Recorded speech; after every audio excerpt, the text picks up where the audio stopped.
What unsolved mystery is so unexplainable it's terrifying? I stumbled into an operation so evil it scarred me, but all the evidence disappeared before I could even report it.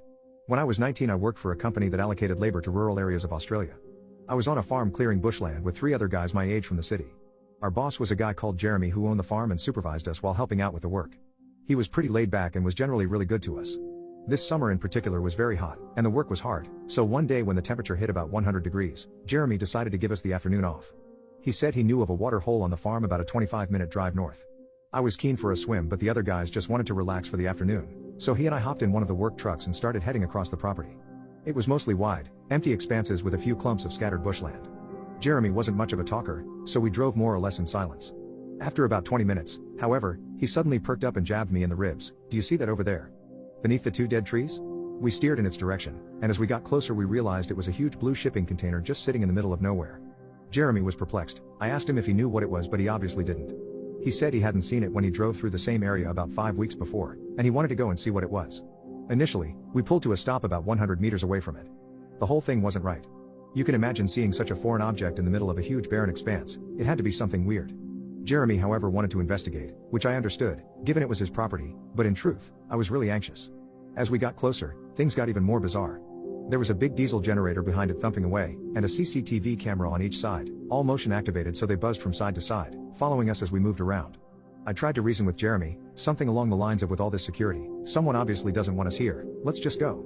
He brushed me off, however, reminding me it was his farm and whoever had put this here was trespassing, so he wanted to go inside.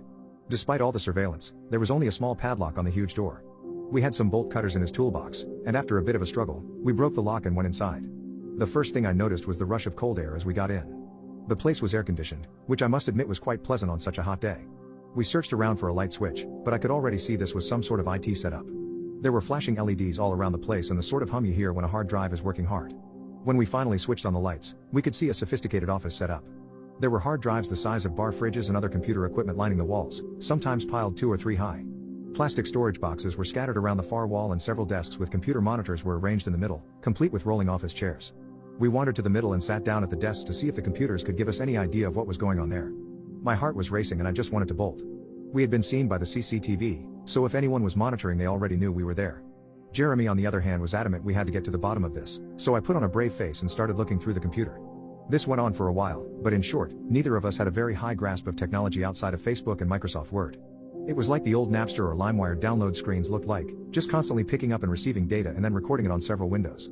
I gave up on the computers and walked cautiously over to the far end of the container to the big pile of storage boxes. By then I was pretty sure no one else was there as there was nowhere to hide really, but I was still incredibly on edge. I decided, against my better judgment, to see what was inside all these boxes. My brief sifts through this box still make me feel sick to the stomach. It didn't take long for me to realize that this box was full of posters, DVDs, and photos, all of hardcore Chris Paul. One thing that still gets to me is that it was all neatly ordered into folders and smaller boxes. These people were organized. I immediately recoiled, jumped up, and ran over to Jeremy. I could hardly string a sentence together. I dragged him out, composed myself, and managed to explain what I saw. We jumped back into the truck and sped back to the house. The farm had no mobile phone reception, and we hadn't bought the satellite phone, so we had to get back to the landline to call the police.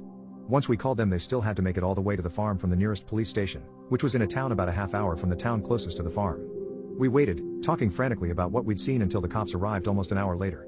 They arrived with 2 cruisers, and we jumped in and led them back. By the time we got back, the container door was open and there was a fire inside. We had only 2 small extinguishers in the cars, and these did very little.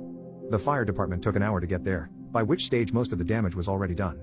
An arson report by the federal police found almost no evidence of the computer equipment described and only traces of paper and cardboard. This means that whoever ran it knew we were there and had time to come and remove most of it and get away. There were various ways to get off the property and the landmass was huge, so there was no real way to tail them. Since the police hadn't taken us all too seriously in the first instance, probably due to our poor explanation on the phone. Aerial surveillance was also impossible by the time we had pieced it all together. With no real evidence of who might be responsible, the investigation went cold. I've kept in contact with Jeremy, and the shipping container is still sitting there on the farm, as it's too expensive to move. I'll never forget what I saw in those boxes.